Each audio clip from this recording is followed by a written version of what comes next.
सबसे पहला सवाल कि घर कब गए थे आखिरी बार, कितने समय से घर नहीं गए? सर सैंपल आप कलेक्ट करते हैं, पूरा प्रोसेस क्या रहता है उस चीज़ के लिए? जानकारी कैसे पहुंचती है आप लोगों तक कि कौन जो है कोरोना का संदिग्ध है? नमस्कार, मैं हूं अंकिता सिंह और आप देख रहे हैं city big news. Corona virus यानी कि कोविड-19 जिसका कहर पूरी दुनिया में अभी भी जारी है, पूरी दुनिया जो है इससे परेशान है। आप भी अपने आसपास ऐसे किस्से सुनते होंगे कि फलानी जगह जो है कोविड-19 का पॉजिटिव केस पाया गया है या फिर केसेस इतने बढ़ गए हैं। तो ये केसेस जो है इनकी जाँच कैसे होती है, कौन लोग इनकी जाँच करते हैं, किस तरीके से जो है ये पूरी की पूरी प्रोसेसिंग रहती है कि किस तरीके से जो है इन्हें पता लगता है कहाँ ये लोग जाते हैं। ऐसे बहुत सारे सवाल आपके मन में भी उठते होंगे और ये भी ज़रूर दिमाग में सवाल आता होगा कि कौन वो योद्धा हैं और कैसी उनकी जो है मानसिक स्थिति होगी जो इन लोगों के इतने करीब जाते हैं, जिन कोविड-19 के संदिग्धों के पास उनके परिवार वाले भी जाना पसंद नहीं करते। कौन है जो इनके पास जा करके इनकी जो है जाँच करते हैं?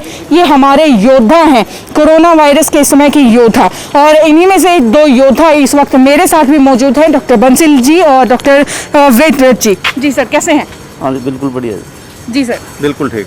सर सबसे पहला सवाल कि घर कब गए थे आखिरी बार, कितने समय से घर नहीं गए? 1 महीने के करीब हो गए। 1 महीने के करीब हो गया? हाँ जी। जी। और बात करें अगर कोरोना वायरस की, तो कब से जो है आप फील्ड में उतरे हुए हैं? कोरोना वायरस की जो चेकिंग के लिए आपको किस समय से अपॉइंट किया गया है? मैं जैसे 4 तारीख से 4 अप्रैल से कंटिन्यू जैसे सैंपलिंग का काम कर रहा हूँ। जी, 4 तारीख। और मेरे साथ में हमारे एलटी हैं वेदव्रत जी। बिल्कुल। ये भी मेरी टीम मेरे साथ ही कर रहे हैं जी मोबाइल से। जी। तो वेदव्रत जी, जब भी आप गांव में जाते हैं क्या भय लगता है उन लोगों के पास जाने से जो कि कोरोना संदिग्ध हैं? नहीं मैडम, अभी तो ऐसा कुछ नहीं। अभी तो लोगों में भी जागरूकता आ गई है, लोग भी चाह रहे हैं कि हम अपना टेस्ट करवाएं और ताकि जो है ना आसपास और ना फैल पाए। अगर कोई बाहर से आ रहे हैं या कुछ संदिग्ध कुछ लगता है बिल्कुल। तो बाकी हमारी जो है लिस्ट यहाँ बन जाती है, लाइन लिस्ट। तो जो हमारा अधिकारी हैं वो हमें बताते हैं कि फलां जगह पे या फलां गांव में या फलां शहर में उस जगह पे आपने जाना है और वहाँ से सैंपलिंग ये करनी है। बिल्कुल बिल्कुल। तो सर जब भी आप जाते हैं तो ड्रेसिंग आपकी रहती है, जो आपको पीपीआई किट पहननी होती है, किस तरीके की मुश्किलें उसमें आती हैं? कितने समय तक आपको पहनकर रहना पड़ता है? उसमें डिपेंड करता है कि हम वहाँ पे पर्टिकुलर एक जगह पे कितने सैंपल लेने हैं। जी। अगर ज़्यादा सैंपल लेने हैं, मान लो अगर 40 के करीब सैंपल लेने हैं तो वहाँ में 1.5-2 घंटे तक कंटिन्यू पीपी किट में रहना पड़ता है। जी। और क्योंकि फील्ड में जाते हैं हम लोग तो वहाँ पे कई बार लाइट भी नहीं होती। बिल्कुल। तो गर्मी के अंदर भी पसीना हो तो है ही, फिर बिल्कुल परेशान कर देता होगा वो। हाँ जी बिल्कुल। तो जो किट आप पहनते हैं तो क्या उसे पहनने के बाद उसे जो है रीयूज होती है वो, या फिर उसे जला दिया जाता है, या उसका निस्तारण किस तरीके से किया जाता है? वो रीयूज नहीं होती, डिस्पोज होती है। हम डिस्पोज कर देते हैं। हाँ। और डिस्पोज किस तरीके से किया जाता है सर? जलाया जाता है? तो वो तो अलग डिपार्टमेंट है उसका। जो चलिए, डिस्पोज के लिए भी अलग डिपार्टमेंट बनाया हुआ है। हाँ जी। वेदव्रत जी, आपसे जानना चाहूँगी एक्सपीरियंस, क्योंकि आप बोल रहे हैं कि आप दोनों जो हैं गांव में जाते हैं, शुरुआत से जो है आप सैंपल कलेक्टिंग कर रहे हैं। तो शुरुआती दौर में कोई ऐसा किस्सा आप हमें बताना चाहेंगे जो है जिसमें आप काफ़ी परेशान हुए हों या जो है आपके काम में काफ़ी अड़चनें उसमें आई हों? मैडम, एक किस्सा है। अभी कुछ दिन पहले हम एक गाँव में गए थे, जब ये इसकी सैंपलिंग की हमारी शुरुआत हुई थी जी। तो लोगों में भय का माहौल था उस वक्त। बिल्कुल। तो एक गांव है, गांव में एक परिवार ने ऐसा बोला कि भाई हम जो है ना गांव के लोगों ने हमें दूसरी निगाहों से देखना शुरू कर दिया है कि भाई हम तो जैसे पॉजिटिव हैं तो हम सैंपल नहीं देंगे चाहे कुछ हो जाए। लेकिन उसी वक्त गांव के सरपंच और कुछ मौजूद लोग थे, उनसे हमने बात करी तो उन लोगों ने उनको समझाया कि ये सिर्फ एक टेस्ट करना है, ये नहीं कि आप लोग पॉजिटिव हैं। एक टेस्ट करेंगे, अगर आपका नेगेटिव आता है तो बहुत अच्छी बात है, और अगर पॉजिटिव आता है तो उससे क्या है कि पूरा गांव को भी हमें बचाना है। तो इसलिए उनको समझा बुझा के और उनको फिर से तैयार किया गया। उस सारी प्रक्रिया में लगभग 1 घंटा हमें लगा समझाने बुझाने में। उसके बाद में वो लोग तैयार हुए। लेकिन अभी आजकल ऐसा नहीं है, आजकल लोग जो है जागरूक भी हो चुके हैं और अपना अच्छे से अपना काम जो टेस्ट वगैरह जो करवा रहे हैं। सर सैंपल आप कलेक्ट करते हैं, पूरा प्रोसेस क्या रहता है उस चीज़ के लिए? उसमें सबसे पहले तो हम पीपी किट हम पहनते हैं जहाँ भी जाते हैं जी। उसके बाद में पेशेंट के हम साइड में खड़े होते हैं। उसमें 2 सैंपल जो होते हैं, हमें 2 जगह से सैंपल लेते हैं। एक नाक से लेते हैं और एक मुंह से लेते हैं। जी।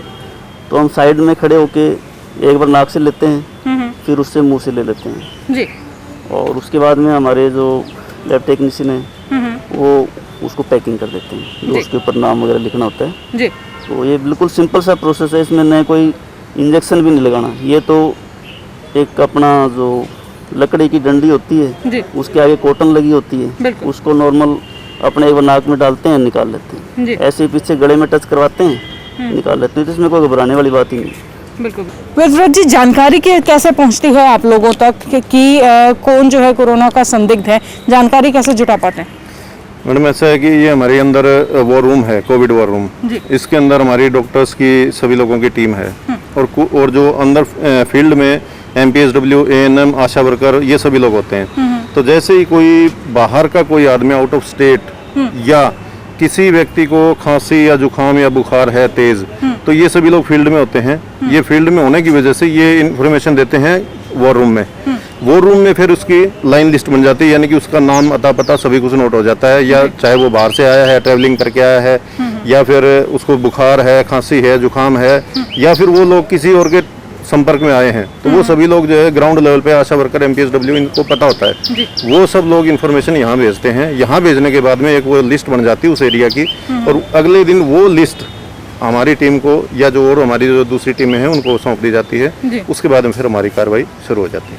तो जो रिपोर्ट्स आने में कितना समय लगता है? रिपोर्ट्स आने में मैडम लगभग 24 घंटे या 48 घंटे भी हो सकता है, क्योंकि अभी टेस्टिंग की ज़्यादा टेस्टिंग होने की वजह से लैब्स के ऊपर लोड बढ़ गया है। तो इस वजह से हो सकता है कि 24 घंटे ना करके 48 घंटे में रिपोर्ट आ जाए। डॉक्टर साहब, सैंपल जब आपके द्वारा यहाँ से भेजे जाते हैं आगे, तो कहाँ ये भेजे जाते हैं और कहाँ जो है इनकी चेकिंग होती है, कहाँ इनकी टेस्टिंग होती है? ये अपने हिसार में NRC है और जी। साथ में रोहतक PGI में जी 2 जगह सैंपल जाते हैं। जी यहाँ 180 के करीब कैपेसिटी है, अगर उससे ज़्यादा होते हैं तो फिर वहाँ पे। तो यहाँ 180 सैंपल जो है भेजे जा सकते हैं हाँ एक समय पे। उसके बाद रोहतक। तो क्या हरियाणा में ये 2 ही जगह हैं? हाँ, अभी तक तो 2 ही हैं। चाहूंगी कि आजकल का जैसा दौर है, आप लोग काफ़ी समय से घर नहीं जा रहे हैं, तो क्या आपके घर वाले चिंता करते हैं इस बात की कि कहीं आप जो है इन लोगों के कांटेक्ट में आते आते जो आप खुद पॉजिटिव ना हो जाए? मैडम एक एक्सपीरियंस मैं मेरा बताऊंगा ज़रूर। जी मेरी छोटी बहन है कनाडा, जी और उसकी जो हेड थी, जिस कंपनी में वो काम कर रही है, उसकी हेड कोविड पॉजिटिव हो गई थी। जी जी उसके बाद में उसकी सारी टीम को सेल्फ आइसोलेशन में डाल दिया था कनाडा में। जी और उसका खबर मुझे लगी और मेरे परिवार को भी लगी। तो उस वक्त मेरी माताजी का थोड़ा सा समस्या हो गई थी, लेकिन बाद में क्योंकि मैं तो इधर कोविड में सैंपलिंग में हो गया जी और छोटी बहन उधर आइसोलेशन में चली गई। बिल्कुल बिल्कुल। तो घर जाने के बाद समझाया, बात करी मेरी माताजी से, तो वो 2-3 दिन में जाके थोड़ा ठीक हुई, तबीयत उनकी ख़राब हो गई थी। बिल्कुल लेकिन हर दिन जो है 10 दिन तक लगातार मैं उनसे बात करता रहा, छोटी बहन से। 10 दिन बाद में पता चला कि वो बिल्कुल ओके है और अब अपने काम पे जारी है। जी जी तो ये उस वक्त बड़ी भारी समस्या आई थी। बिल्कुल। लेकिन क्या था कि लोगों का प्यार और हमारा जो डिपार्टमेंट है, डॉक्टर साहब का साथ है, इन सब से हमें हिम्मत मिलती है और अपना काम करते रहते हैं। बिल्कुल सर, चिंता तो देखिए घर वालों की होना, घर वालों को चिंता होना तो बिल्कुल लाजमी है, लेकिन सर इसके साथ ही बहुत सारे दृश्य ऐसे भी देखने को मिले थे जहां पर जो है अपने घर वाले ही जो है किसी कोरोना पॉजिटिव केस के आसपास जाना नहीं चाह रहे हैं या मजबूरी है उनकी, दूर खड़े हैं। क्या आपके सामने कभी ऐसा कोई दृश्य हुआ है? नहीं, हम तो देखो अभी घर गए ही नहीं है। अगर घर गए भी हैं तो भी कम से कम भी 10-12 फुट के फासले से, और जो है ना बात करके, या कोई काम होता है तो वो इतनी दूर से बात करके ही वापस आ जाते हैं। जी नहीं, उन लोगों के बारे में सर मैं जानकारी चाह रही हूँ, जैसे कि जिनके बारे में आपने, जिनकी रिपोर्ट्स आपने ली हैं, जिनके सैंपल्स, क्या आपके सैंपल में किसी की रिपोर्ट पॉजिटिव आई है? जिनके सैंपल आपने? हाँ मैडम, एक सैंपल हमारा पॉजिटिव आया था, जो संदीप नाम से जो दड़ोली का पेशेंट था, जी वो पॉजिटिव हमारी। उनका सैंपल आपने कलेक्ट किया था? हाँ, हमारी टीम ने, यानी डॉक्टर साहब ने लिया था, हमारी टीम ने लिया था। जी जी जी। और बाकी लगभग डॉक्टर साहब 8,000 के आसपास सैंपल हम ले चुके होंगे। जी कितने ले चुके हैं सर अब तक सैंपल आप? अभी तक अराउंड 1000 सैंपल, 1000 1000 सैंपल आप ले चुके हैं। अच्छा, मुझे ये बताइए कि लोग क्या आपसे भी इस चीज़ से डरते हैं कि देखिए ये जो है लगातार ऐसे लोगों के बीच में रहते हैं जिन पर शक हो जाता है, संदिग्ध हैं जो कोरोना के, और इसीलिए आपके आसपास आने से वो घबराते हो? नहीं, ऐसा तो कुछ नहीं है। जो फ्रेंड सर्किल है उसमें तो कोई प्रॉब्लम नहीं है। जी। और लेकिन मैं गांव अभी- के लोग तो फिर भी अनपढ़ हैं सर, वो तो शायद करते होंगे। नहीं, ऐसी कोई बात नहीं। गांव के हम तो वैसे तो जाते ही नहीं। बिल्कुल। हाँ, थोड़ा ये है कि हम स्टार्टिंग में कहीं पे जाते हैं तो वो हमें नॉर्मल देखते हैं, और जब हम किट पहन लेते हैं तब थोड़ा वो दूर हट जाते हैं। जी जी जी जी लेकिन ऐसा कुछ नहीं है कि जी। तो इसके साथ ही सर मुझे ये बताइए कि फिलहाल आपको रखा कहाँ गया है? आपको घर आप जा नहीं रहे हैं तो रखा आपको कहाँ गया है?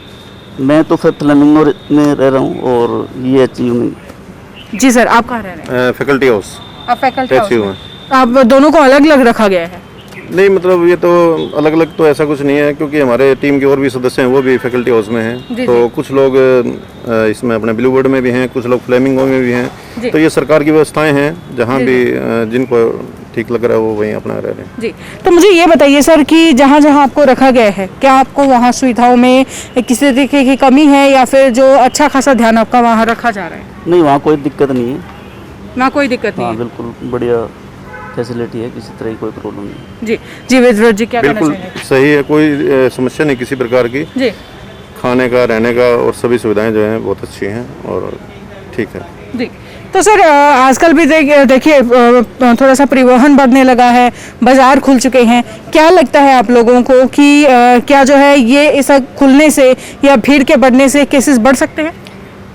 हाँ, इसमें पॉसिबिलिटी है, क्योंकि जो सोशल डिस्टेंसिंग का जो है वो अभी इतनी भीड़ के अंदर पालन नहीं हो पाएगा। बिल्कुल बिल्कुल बिल्कुल। तो वो बहुत ज़्यादा ज़रूरी है। जी सोशल डिस्टेंसिंग है, मास्क लगाना है। जी सब लोग मास्क भी नहीं लगाते, बिल्कुल। तो ये चीज़ें बहुत ज़्यादा ज़रूरी है इसको रोकने के जी। लिए। लॉकडाउन से भी इसीलिए ये अपना कंट्रोल हुआ था और इसीलिए लॉकडाउन किया गया था। बिल्कुल बिल्कुल।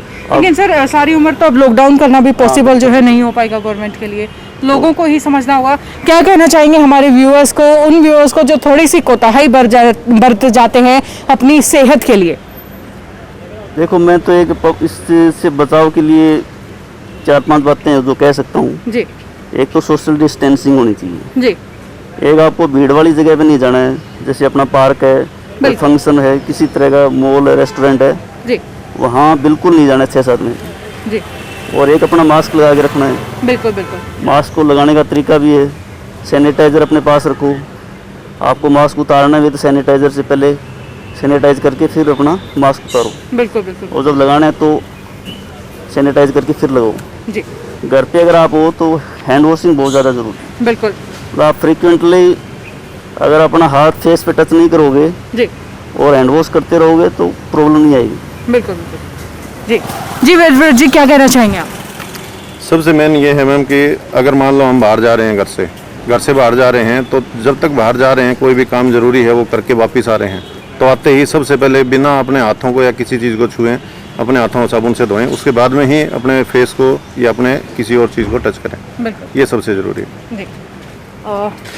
तो ये थे डॉक्टर बंसी जी और LT यानी कि लैब टेक्नीशियन विद्युत जी। सर बहुत बहुत धन्यवाद आप लोगों का हमारे साथ जुड़ने के लिए, हमें समय देने के लिए और हमारे व्यूअर्स से को अपनी मन की बातें बताने के लिए। Thank you. जी थैंक यू।